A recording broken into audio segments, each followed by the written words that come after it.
오늘 부활주일이어서 너무 기쁩니다. 부활에 대해서 굉장히 많은 말을 해야만 부활이 입증되는 게 아니라 부활이 우리에게 사실이기 때문에 우리는 부활이 사실이라고 말할 수 있을 것 같습니다. 논리적으로도 현실적으로도 부활이 사실이라는 이야기를 간략하게 이야기하면 좋겠는데요. 좀 단순한 예지만 고려 시대를 살아가는 분들에게 평양 사람과 개성에 사는 사람 사이에서 서로 조그만 거울 속에서 상대방의 영상을 들여다보면서 실시간으로 대화를 나눌 수 있다라고 말한다면 정신 나간 소리 하지 마 라고 말하겠죠. 아니에요? 그렇게 말할 것입니다. 100%죠. 그걸 잘 생각할 필요가 있을 것 같아요. 그러니까 우리에게는 너무나 익숙하고 당연한 일상이 과거에는 정신 나간 소리에 불과했을 것들이 너무나 많죠. 거의 다죠. 우리가 지금 누리고 있는 대부분. 저는 아프리카나 이런 데 갔다 온 다음에 굉장히 깜짝 놀란 게 제가 아주 작은 공간에서 세면대와 화장실이 같이 있는 공간에서 산다는 게 굉장히 신비하게 느껴진 적이 있어요. 그런 의미에서 여러분 역으로 바꿔서 생각해서 고려시대 살아가는 우리 분들, 조상들이 같은 공간이죠. 같은 땅덩어리 위에서 살아가는데 우리가 그러나 시간대가 조금 다를 뿐이죠. 그래서 시간대만 조금 다를 뿐인 우리들에게 그분들이 이렇게 물어요. 과연 휴대폰 같은 게 논리적으로 믿을 수 있는 거야? 라고 묻는다는 것이 불합리한 거라면 우리에게는 일상이니까 시공간에 갇혀있는 우리가 시공간을 넘어오신 이에게 부활 같은 게 사실인가? 라고 묻는 것이 불합리한 것이죠. 훨씬 더 불합리한 거죠. 여러분, 하지만 과거에는 상상도 못했던 것들이 이미 우리의 일상이 된 것처럼 우리가 상상할 수 없는 부활 역시 하나님과 그 안에 있는 자들에게는 이미 현실입니다. 부활은 현실적으로도 사실이죠. 여러분, 우리가 태어났기 때문에 여기 있는 것처럼 부활이 있기 때문에 기독교가 있는 거죠. 예수님께서 죽으신 후에 뿔뿔이 사방으로 제자들이 흩어졌습니다. 근데 그 제자들은 당대에 아주 작은 신뢰조차 얻지 못하는 굉장히 초라한 존재들이었어요. 더구나 그 시대는 죽은 자가 살아난다고 하는 개념 자체가 아예 상상도 못할 개념이었어요. 죽은 자가 살아난다는 것은 어느 누구도 생각할 수 없는 너무나 이상하고 생경한 개념이었습니다. 동시에 매우 집요한 기독교에 대해서 매우 적대적이고 집요한 유대인들과 로마 제국의 압도적인 권력은 기독교 압살을 위해서 모든 수단을 동원했어요. 그런데 신뢰받지 못하고 죽은 예수의 신뢰받지 못하는 초라한 제자들이 절대로 신뢰할 수 없는 죽은 자가 살아났다고 하는 소식을 온 사방에 엉터리 주장을 하고 다녔어요. 그런데 그 주장이 세상을 뒤집어서 지난 로마를 무너뜨렸을 뿐만 아니라 지난 2000년 동안 단 한순간도 빠짐없이 지속적으로 퍼져나가고 있다고 하는 것은 부활이 사실이라고 하는 것 외에는 설명될 길이 없습니다. 기독교는 단 한순간도 확장되지 않은 적이 없어요. 지금도 우리나라는 지금 줄고 있다고 계속 염려하지만 전 세계적으로는 계속 확장되고 있는 중이죠. 여러분, 물론 기독교는 문제가 많습니다. 내부자들의 심각한 신앙적 오해와 순결하지 못한 욕망 때문에 비난받아 마땅한 어떤 이유들을 충분히 가지고 있어요. 기독교가. 동시에 기독교 혐오자들을 통해서 기독교를 아주 싫어하는 혐오자들을 통해서 온갖 누명을 쓰는 일을 계속해서 반복해 왔지만 진정한 그리스도인들은 단 한순간도 쉬지 않고 가장 비폭력적인 방식으로 온 세상에 스며들어서 아름다운 변화를 실제로 이루어가고 있는 중입니다. 그건 멈추지 않았어요. 한 번도 멈춘 적이 없습니다. 그런데 우리에게 훨씬 더 중요한 게 있어요. 뭐냐면 부활의 객관적 사실성보다 혹은 그만큼이나 중요한 게 있다면 부활의 객관적 사실성이 우리 안에 실제로 작동하느냐의 문제예요. 그게 훨씬 더 중요합니다. 여러분, 돈과 권력이 아무리 많아도 돈과 권력으로는 절대로 할 수 없는 것이 있듯이 부활의 믿음이, 부활의 객관적 사실이 분명하다고 해도 여러분, 우리가 부활을 믿는다고 해도 당장 나를 협박해서 몰아치는 다급한 문제는 결코 해결해 주지 못할 것 같이 느껴지는 상황들이 우리들에게 얼마나 많습니까? 물론 여러분, 돈과 권력으로 끝내 해결할 수 없는 문제를 끝내 해결할 수 없습니다. 그러나 부활의 믿음이 제대로 작동하면 부활의 믿음으로도 이거는 안 되라고 생각하는 그 문제도 넘어갈 수 있다는 사실 여러분 믿으시기를 축복합니다. 여러분, 우리가 다급한 상황에 쩔쩔매는 순간에도 부활을 믿지 않는 건 아니에요. 우리가 부활을 믿고 있어요. 다만 부활 믿음이 작동하지 않는 거예요. 부활을 믿고 있지만 안 움직여요. 얘가 작동하지 않고 있어요. 그래서 현실에 압도당하는 거죠. 그러니까 뭔가 좀 더 생각을 해야만 됩니다. 예를 들어서 예수님께서 제자들에게 호수 저편으로 건너가자고 하실 때 제자들은 믿음이 분명히 있었고 예수님과 함께 있었습니다. 그런데 폭풍을 만났을 때 쩔쩔맸죠. 쩔쩔매는 제자들에게 폭풍이 지나간 다음에 예수님께서 뭐라고 말씀하셨습니까? 너희 믿음이 어디 있느냐 이렇게 말씀하셨죠. 그 말씀은 어떤 의미예요? 내가 너희에게 기대하는 그런 믿음이 있었다면 너희가 완전히 다른 방식으로 반응했을 거다라고 말씀하신 거죠. 그러니까 예수님께서 기대하시는 믿음이 있었다면 쩔쩔맬 수밖에 없는 상황에서도 다른 방식으로 반응할 수 있었을 거라면 우리의 믿음, 우리의 부활 믿음이 예수님께서 우리에게 원하시는 그 부활의 믿음이 우리 속에 들어온다면 우리는 현실 속에서 훨씬 더 다르게, 조금 더 다른 방식으로, 훨씬 더 바람직한 방식으로 반응할 수 있을 텐데 그 작은 변화는 사실은 굉장히 큰 결과의 차이를 가져온다는 것을 우리가 알고 있습니다. 여러분, 우리가 잘 알아요. 작은 차이가 결국은 상상할 수 없는 큰 차이를 만든다는 것들의 증인이 우리들이에요. 우리가 살아온 과정들을 보세요. 그때 어떻게 선택했느냐가 그 작은 차이가 어마어마하게 큰 차이를 가져온 삶을 우리가 지금 살고 있는 거거든요. 그러니까 부활의 믿음이 우리에게 작동해서 어떤 작은 차이, 작은 선택의 변화가 일어나면 그 결과는 굉장한 변화로 바뀐다는 것을 우리가 알아야 되는 거죠. 자, 예수께서 잡히시던 그날 밤으로 한번 돌아가 보세요. 우리들의 마음을 예수께서 잡히시던 그날 밤으로 한번 생각해 보세요. 베드로는 어디 있었습니까? 대압도적인 권세를 가진 모든 영적인 또 세속적인 금권의 권력을 한 몸에 움켜쥔 대제사장 가야바의 뜰에 예수님께서 계셨어요. 근데 거기에서 베드로는 예수님께 일정한 거리를 두고 구경꾼들 틈에서 불을 쬐고 있었습니다. 자, 새벽 추위가 굉장히 추웠어요. 그러니까 불을 피웠죠. 새벽 추위에 차가운 바닥에 내던져진 채 구경당하시는 예수님과 구경꾼들 틈에서 따뜻한 불을 쬐면서 구경하고 있는 베드로가 대조되고 있는 거죠. 이게 오늘 우리가 끝까지 끌고 가야 될 그림인데요. 우리도 베드로와 마찬가지라고 생각합니다. 목숨에 대한 본능적 두려움에 밀려서 예수님을 버렸는데 우리도 베드로와 같이 있었다면 똑같이 그랬을 게 분명하다고 생각합니다. 그렇지만 예수님을 결코 버리지 않겠다라고 장담한 게 있기 때문에 예수님 주변을 맴돌고 있었어요. 마음 한편에서는 여전히 예수님께 목숨 걸고 예수님 편에 서야 돼라고 하는 어떤 좀 책임감이 느껴지고 있었을지 모르겠지만 연약한 육체는 대제사장 세력의 압도적인 권력에 눌려서 꿈쩍도 할 수가 없는 그런 상황이었습니다. 그리고 자기의 본능, 연약한 본능이 자기 양심을 향해서 뭔가 설득하고 있었겠죠. 이 대제사장의 강력한 힘에 저항하는 것보다는 예수의 사랑과 권능을 부정하는 게 훨씬 더 쉬운 문제일 거라고 자기의 양심을 설득하고 있었는지도 몰라요. 여러분, 위협적인 현실 앞에 가면 우리가 그런 식의 설득을 합니다. 살짝 타협함으로써 위기를 모면하고 싶은 마음은 우리 모두에게 있는 거죠. 위협적 현실에 눌려가지고 양심을 향하여 양보하라고 설득하는 이 초라한 죄의 본능은 지독하게 병약합니다. 그래서 이 대제사장 계집종의 깔짝거리는 도전 앞에서도 한 방에 무너집니다. 여러분, 사실 이 계집종은 굉장히 고마운 존재예요. 왜냐하면 베드로에게 뭐라고 그랬어요? 당신도 예수랑 같은 편이잖아요. 그랬죠. 그렇게 말함으로써 베드로가 어디 소속인지를 분명하게 가르쳐준 고마운 사람이죠. 베드로가 예수께 속한 사람이라고 하는 것을 확인해준 매우 고마운 존재였지만 베드로는 당황했어요.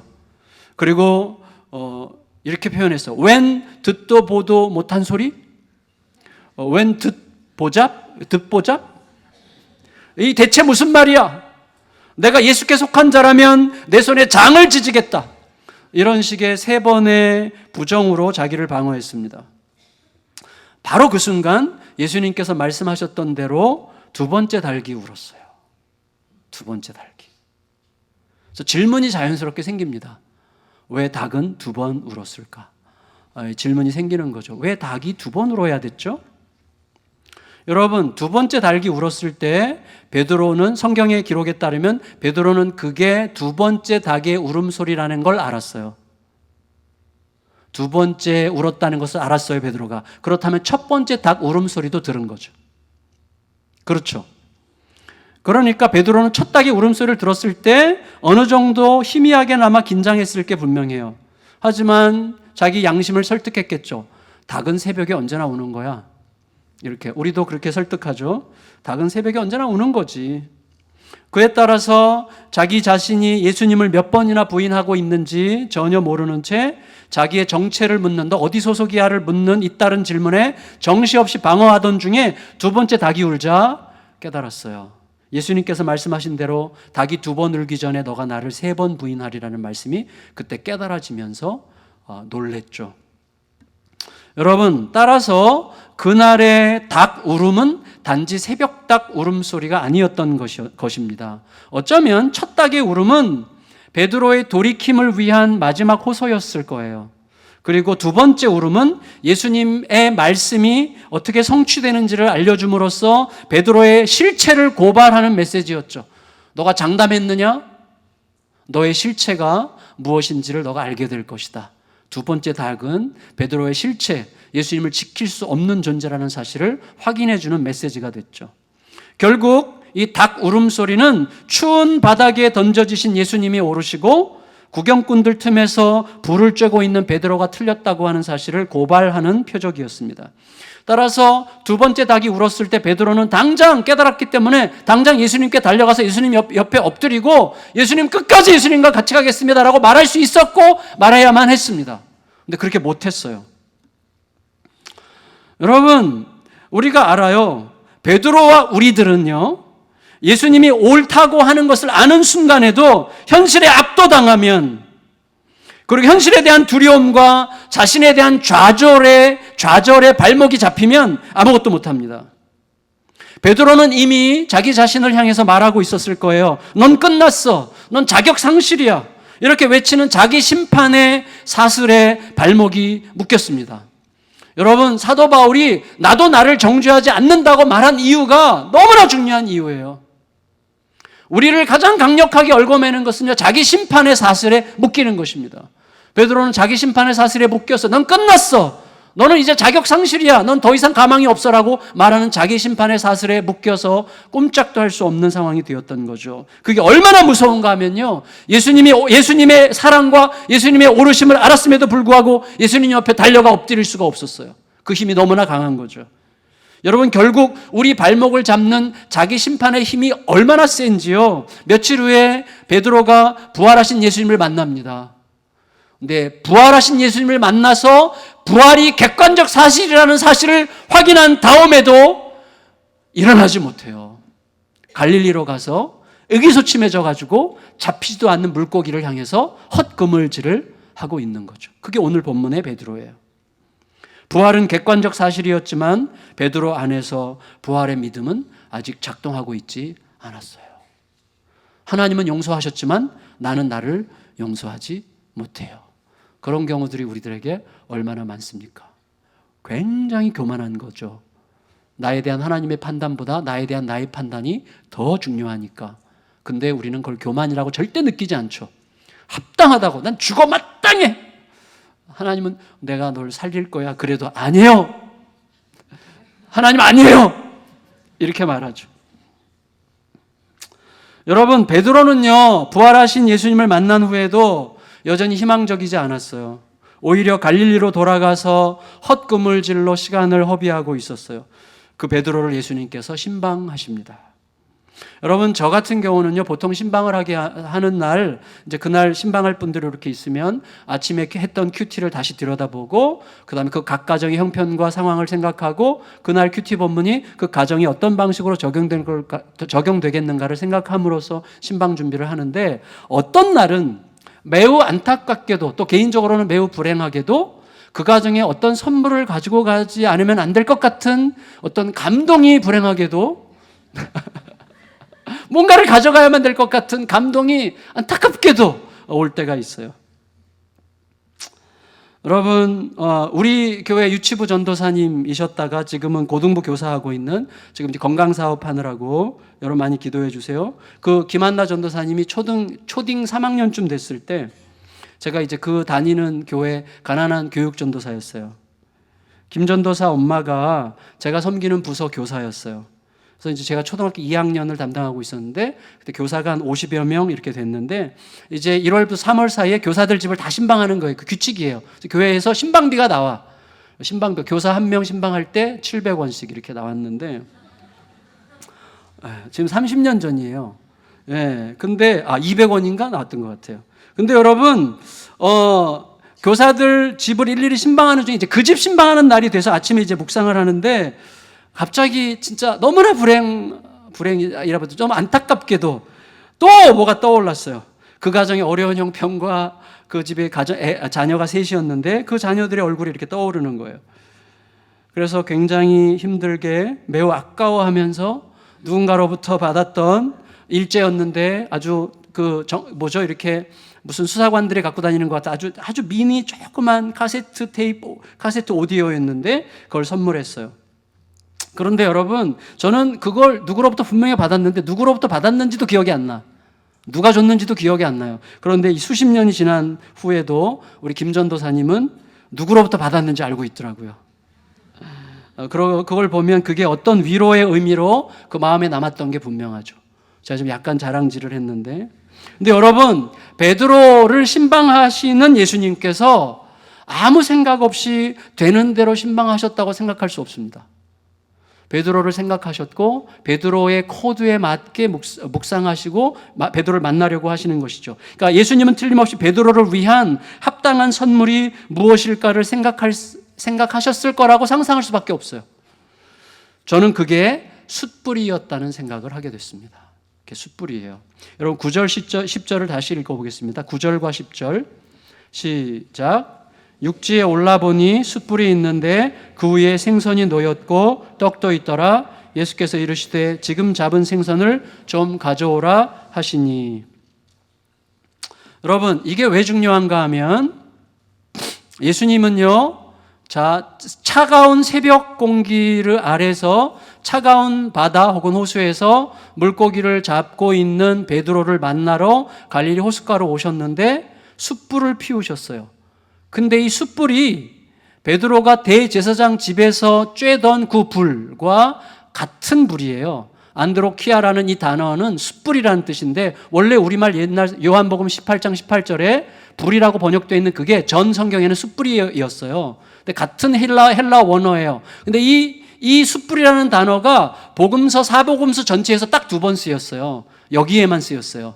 베드로가 쬐은 그 숯불, 예수님께서 피우신 그 숯불이에요. 이거 굉장히 의도적이고 그리고 굉장히 메시지로 우리에게 뭔가를 주려고 하는 설정이라고 할 수가 있습니다. 그런데 여러분 보세요. 누가복음에 따르면 2번째 달기 우는 바로 그 순간 예수님께서 몸을 돌이켜 베드로를 돌아보셨어요. 누가복음에 따르면. 그러니까 어떤 상황을 설명하는 거냐면 예수님의 눈은 구경꾼들 틈에서 불을 쬐고 있던 베드로의 눈과 마주친 거예요. 그럼 예수님의 그 눈은 어떤 의미입니까? 내 말 맞았지? 그 눈은 아니죠. 그 눈은 아니에요. 예수님의 눈은 뭐예요? 베드로야, 그래도 무너지면 안 돼. 너 그래도 무너지지 마. 그 눈이죠. 그 눈이 베드로의 눈과 마주쳤을 때 베드로는 밖으로 뛰쳐나가서 통곡하고 깊은 자괴감에 빠집니다. 따라서 저는 그날 이후 베드로가 트라우마가 생겼을 거라고 생각해요.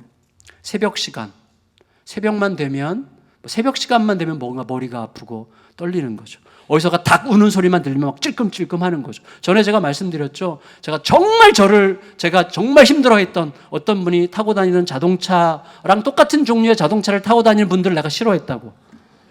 그 자동차만 보면 이게 막 구토가 나오는, 구토증, 약간 막 여기가 막 신물이 나고 화가 나고, 그러니까 이거는요 논리적으로 설명이 안 되는 거예요. 트라우마는 그냥 오는 거예요. 그냥. 근데 이 상처가 있는 베드로가 얼마나 힘들었게, 새벽 시간만 되면 힘들고, 숯불만 보면 너무나 힘들고, 그리고 여러분 닭울음 소리만 들리면 깜짝깜짝 놀라지 않았겠어요? 그런 트라우마가 생긴 거예요. 그러니 여러분 베드로가 뭐 사실은 새벽에 숯불 닭갈비집 이런 데 절대 못 가죠. 새벽 숯불 닭 다 나오잖아요. 이거 불가능한 거죠. 그런데 여러분 그런 건 아예 상상도 할 수 없어요. 그러니까 새벽의 불이라고 하는 것은 이미 베드로에게 배신자의 트라우마로 깊이 새겨져 있는 거죠. 깊이. 그런데 여러분 여전히 그 트라우마에 눌려 있는 거죠. 베드로가 의기소침해서 부활하신 예수를 만난 다음에도 야 물고기나 잡으러 가자. 그리고 헛그물질을 계속하고 있는 거죠. 그리고 새벽 추위와 씨름하면서 그물질을 반복하고 한 마리도 못 잡고 있던 베드로를 부르러 오신 그 예수님은 베드로가 예수님을 맞으러 다가오는 동안 숯불을 피우고 숯불을 쬐고 계시는 거예요. 그 숯불에 몸을 녹이고 계셨어요. 여러분 상황이 완전히 바뀐 거죠.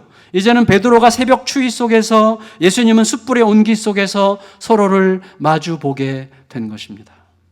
그에 따라서 베드로는 예수님을 향할 때 놀랍게도 놀라운 행동을 해요. 갑자기 미친 짓을 하는데 어떻게 했습니까? 물고기가 너무 많이 잡혀가지고 다른 제자들이 물고기 싣고 배를 타고 가는 동안에 베드로는 갑자기 겉옷을 두르고 다시 겉옷을 여며 다시 고쳐 매고 바다로 뛰어들었어요. 우리가 아까 읽었잖아요. 7절에서 시몬 베드로가 벗고 있다가 주님이라 하는 말을 듣고 겉옷을 두른 후에 바다로 뛰어내리더라. 이상한 짓을 했어요. 그 추운 새벽에 그 차가운 물에 겉옷을 오히려 입고 바다로 뛰어들었어요. 그냥 예수님을 만날 수가 없었던 것 같아요. 그래서 그 추위를 뚫고 예수님을 향해서 헤엄치고 걷고 예수님을 향해서 예수님을 만났을 때 온몸에서 그 찬물이 줄줄 흘렀겠죠. 온몸이 젖어서 베드로는 오들오들 떨었을 거예요. 그런데 그것은 배신한 죄를 스스로 갚으려고 하는 자학적인 헌신이 아니라 나를 받으시는 예수님의 사랑을 향한 감당할 수 없는 대답이었을 것입니다. 그냥 그렇게 할 수밖에 없었어요. 여러분 그때 베드로는 이미 예수님께 받아들여지고 있었어요. 그 무엇보다도 자기를 대신해서 불을 쬐고 계시는 예수님을 통해서 자기 자신을 받아들일 수 있는 힘이 저 밑바닥에서부터 올라오고 있는 것을 느꼈을 거예요. 여러분 우리가 알고 있습니다. 우리가 우리를 못 받을 때 내가 나를 받는 길은 나를 받으시는 예수님을 받아서 나를 받게 되는 거죠. 나를 받으시는 주님의 받으심을 내가 받을 때 비로소 나도 나를 받게 되는 것입니다. 예수님은 피우신 숯불에 떡과 물고기를 구워서 베드로와 여러 제자들을 위해서 아침 식사를 준비하고 계셨어요. 여러분 떡과 물고기는요, 떡과 포도주와 나란히 초대교회에서 성만찬의 상징이었습니다. 떡과 포도주를 물고기가 대신할 수도 있어요. 떡과 포도주는 그것이 특별한 음식이었기 때문에 성만찬의 소재가 된 게 아니라 매우 일상적인 음식이었기 때문에 성만찬의 소재가 된 거예요. 떡과 포도주는 유대인들이 늘 먹는 거죠. 그러니까 그들의 일상 속에서 늘 먹는 그 행위를 반복할 때마다 예수께서 자기를 우리에게 어떻게 먹게 자기를 내어주셨는지를 늘 확인하도록 가장 일상적인 도구로 성만찬을 거행하신 거란 말이죠. 그래서 초대교회 때는 떡과 물고기도 성만찬을 행하는 상징으로 여겨졌단 말이죠.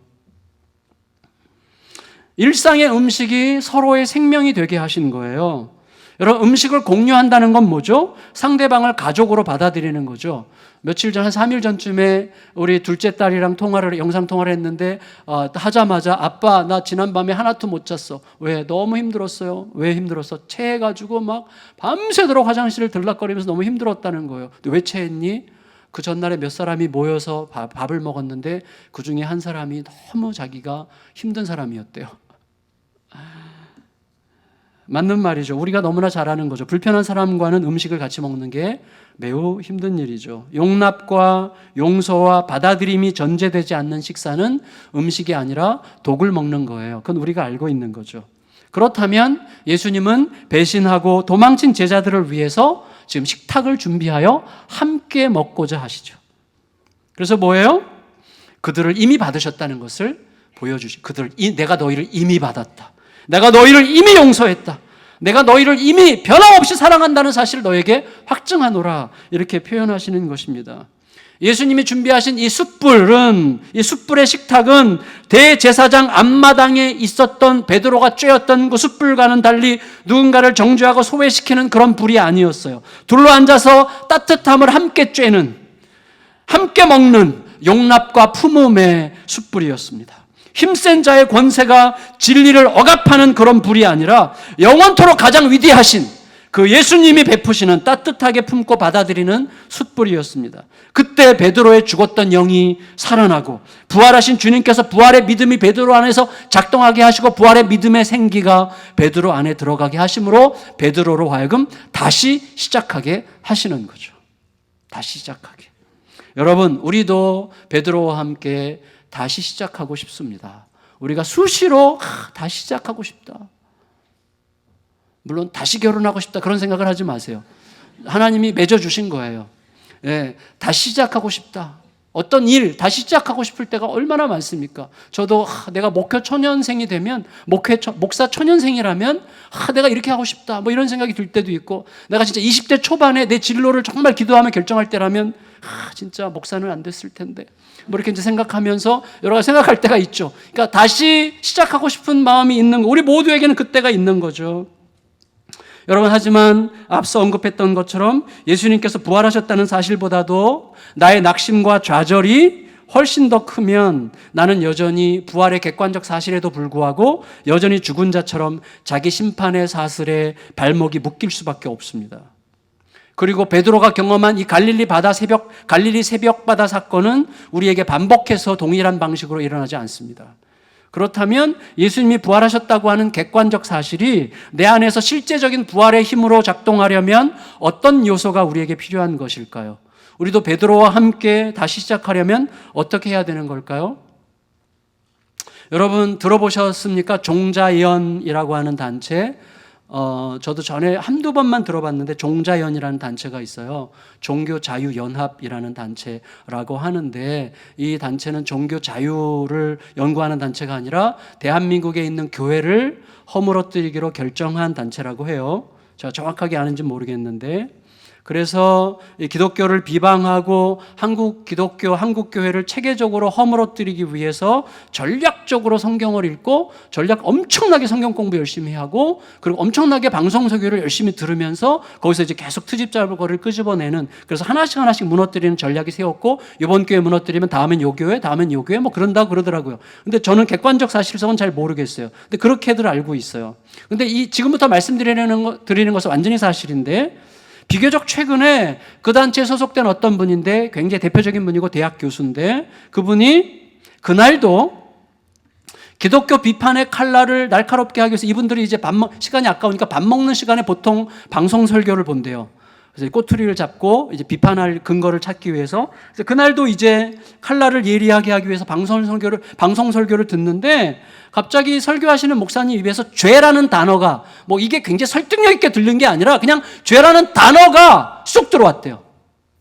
죄라는 단어가 쑥 들어오는 순간 갑자기 그 한순간 자기 자신을 지극히 의롭다고 여기며 살아왔던 모든 그 날들의 가증함이 파노라마처럼 펼쳐졌대요. 그리고 자기가 얼마나 구제불능인 죄인인가, 나는 완전히 죄인이구나라는 게 그냥 순간적으로 깨달아졌다는 거예요. 그때 예수님을 만났고 그 순간 완전히 새로운 다시 시작하는 삶을 살기 시작했다고 고백했어요. 이 법철학자인데 그 대학 교수고. 근데 여러분 그 이분의 신앙 색깔에 대해서 좀 논란이 있기도 있어요. 그런데 저는 그분의 신앙 색깔에 대한 담론은 제쳐두고 이분이 예수님과 만난 그 상황에 대한 이분의 설명에는 확실한 사실성과 진실성이 있다고 느껴집니다. 사실은요, 그 순간에 예수님을 만난 게 아니죠. 이미 그 곁에 와 계신 예수님을 발견한 거죠. 언제 발견합니까? 말씀이 거울이 되어 나를 비출 때예요. 말씀이 거울이 되어 나를 비출 때. 여러분, 말씀이 거울이 되어 나를 비출 때 가장 정상적인 경우에는 나의 누추함이 확연하게 드러나죠. 그리고 내가 예수님의 희생을 받을 자격이 없다는 사실, 내가 예수님의 부활의 기쁨에 환호할 자격이 없다고 하는 사실을 뼈아프게 깨닫는 그 순간, 그때 우리는 이미 우리 곁에 우리를 만나러 오신 예수님을 알아보게 되는 것이죠. 여러분, 예수님은 여전히 우리들의 갈릴리로 우리들을 찾아오고 계십니다. 우리들에게도 그 갈릴리가 있죠. 우리의 좌절과 낙심의 갈릴리, 나의 계획이 파산하고 내 결심이 무너진 바로 그 자리로 예수님은 계속해서 우리들을 찾아오십니다. 그리고 숯불을 피우시고 우리를 위하여 떡과 생선을 구우십니다. 예수님은 우리의 어떤 아픔에 정확하게, 그 아픔을 정확하게 회복시키시는 어떤 코드로 우리를 만나시려고 하시기 때문에 말씀 앞에 잘 서서 말씀의 거울 앞에 나를 들여다보면 정확하게 만나게 되는 시점을 알게 돼요. 점점 더 알게 되는 과정을 밟아가게 하십니다. 무엇을 통해서 그렇게 하십니까? 바로 귀에 들리고 마음에 울리고 눈에 보이고 영으로 읽히는 말씀을 통해서 그렇게 하세요. 여러분, 제가 지난주에 언급했던 보리스 니콜라이비치 코른펠드라고 하는 그분이 알렉산더 솔제니친 안에 불어넣었던 예수의 생명은 이 보리스 안에 들어온 말씀이 매일매일의 삶의 말씀의 식탁을 그에게 베풀어 주었고, 그 말씀의 식탁, 그 양식을 통해서 이분 속에 부활의 객관적 사실이 그 안에서 실제로 작동했기 때문에만 가능했던 일이었어요. 우리들은 날마다 말씀의 식탁으로 초대받습니다. 다정하고 따뜻하게 나를 받으시는 숯불의 식탁에서 말씀을 잘 먹으면 어떻게 되냐면 어느새 내가 앉아있게 되는, 나도 모르게 앉아있게 되는 자리가 있어요. 그게 뭐죠? 교만의 자리예요. 항상 우리는 그 자리로 가요. 나도 모르게. 굉장히 겸손하게 하는데도 그 자리로 가요. 내가 책임지려고 해요. 그 증거가 뭐냐면 자꾸 판단하고 자꾸 정죄하고 경쟁하게 되고 내 존재를 알아주지 않는 것에 대한 섭섭함이 강렬하게 느껴지고 누가 나를 내가 기대하는 수준만큼 알아주지 않는 것 때문에 화가 나고, 이런 것들이 내가 어느새 오만과 교만의 자리로 가고 있다는 증거거든요. 그런데 말씀을 잘 먹으면, 말씀의 거울 앞에 깨끗하게 서면 그런 내가 이렇게 드러나요. 드러나서 나도 모르게 어느새 슬그머니 내려오게 되죠. 내 정체를 알게 되죠. 내 자리가 어디인지를 알게 되죠. 그때 나는 함께 계신 예수님을 알아보게 되고 어떤 충만한 만족과 기쁨을 맛보게 돼요. 이상한 충만한 만족이죠. 이상한 만족. 그러니까 나의 초라함과 나의 보잘것없음과 나의 누추함과 나의 더러움과 나의 교만과 오만함이 깨달아지는 이 참 힘겨운 시간인데, 힘겨운 기쁨, 가련한 행복, 너무너무 부끄러운데 너무너무 행복한, 울면서 웃는 이런 상황이 우리에게, 신비한 상황이 우리에게 찾아오는 거예요. 그때 예수님의 손을 잡고 부활의 객관적 사실이 내 안에서 실제로 작동하는 에너지로 바뀌는 걸 느껴요. 그 힘이 우리로 하여금 다시 시작하게 하고 뭐든지 하게 하는 능력이 되는 것입니다. 여러분, 우리들에게 보기만 해도 고통스럽고 생각하기만 해도 좌절과 절망을 일으키는 어떤 사람 혹은 어떤 일이, 어떤 관계가 있을 거예요. 지금 한번 생각해 보세요. 생각만 해도 혹은 보기만 해도 막 좌절을 일으키고 낙심이 되고 슬프고 어찌할 바를 모르겠고 도망가고 싶고, 그런 문제들이 우리들에게 있습니다.